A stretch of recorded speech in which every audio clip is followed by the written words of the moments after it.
Welcome to the Real News Network. I'm Jessica Devereaux in Baltimore. A new UK study published by the independent think tank, the Overseas Development Institute, outlined how world governments subsidize the fossil fuel industry to the tune of $500 billion.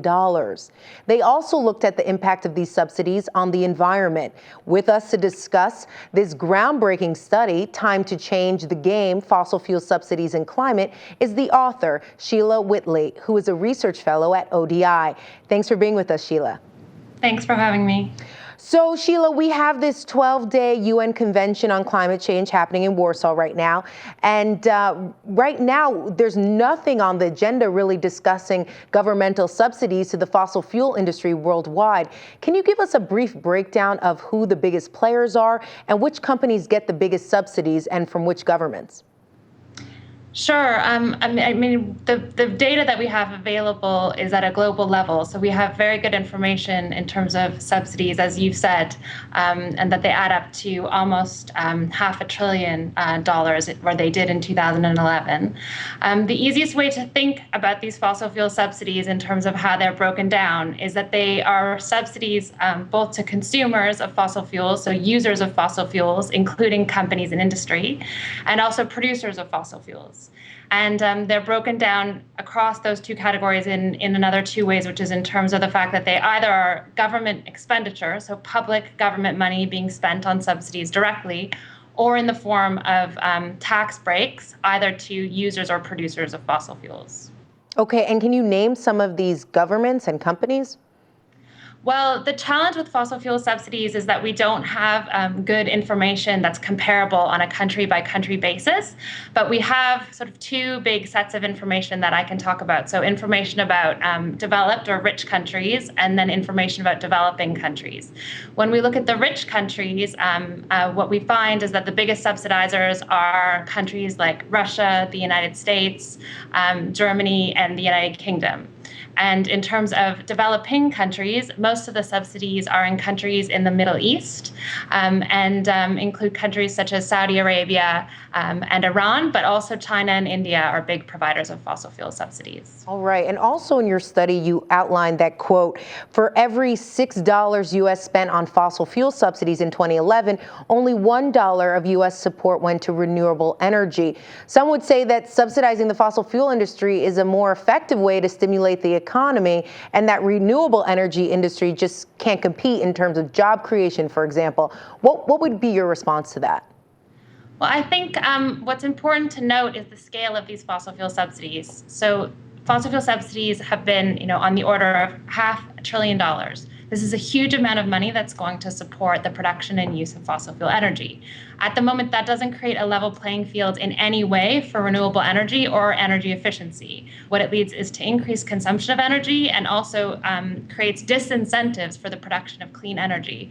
So I don't think we can even answer that question about what would be better to create jobs, because there's just not a level playing field for the production of renewable energy, and also not a level playing field for investors. There's so many more incentives going towards, as you say, investors putting money into fossil fuels, and even risky fossil fuels like we see in sort of new technologies in terms of offshore oil and gas, that renewables just can't compete right now.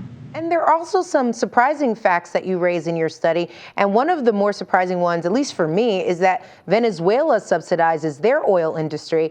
And since oil production is nationalized, doesn't that mean that, in effect, that the state and the general population, the benefits that they go to, they're actually subsidizing those things? Well, I think what you find is that, yes, oftentimes what subsidies mean, especially those subsidies, as I said, that are in the kind of category that go to consumers, some of those go to businesses and to companies, but some of them go to individuals.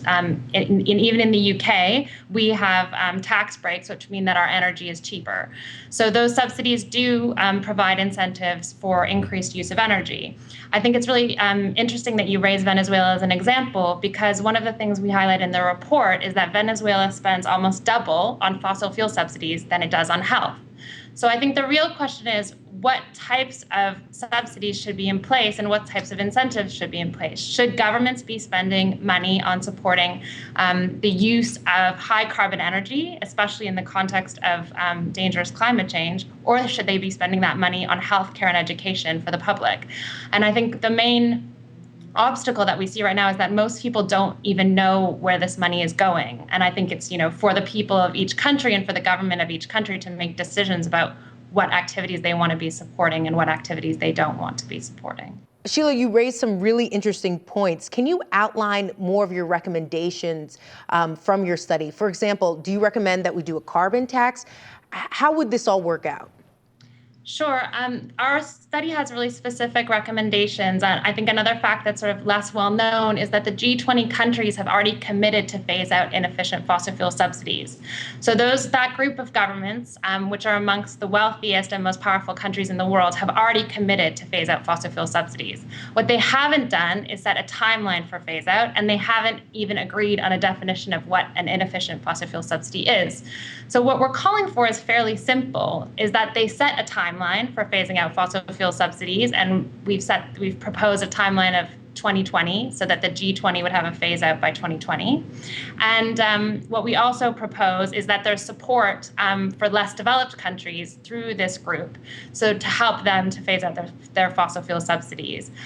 One of the most important issues when fossil fuel subsidies are phased out is that energy prices could go up and that could have a significant impact on the poor. But countries have already demonstrated that they can retain some of the income from phasing out fossil fuel subsidies and redirect that to the poor to protect them in the event of energy price increases.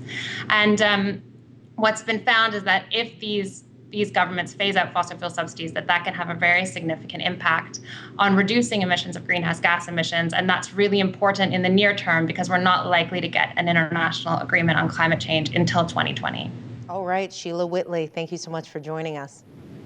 Thank you very much for having me. And thank you for joining us on the Real News Network.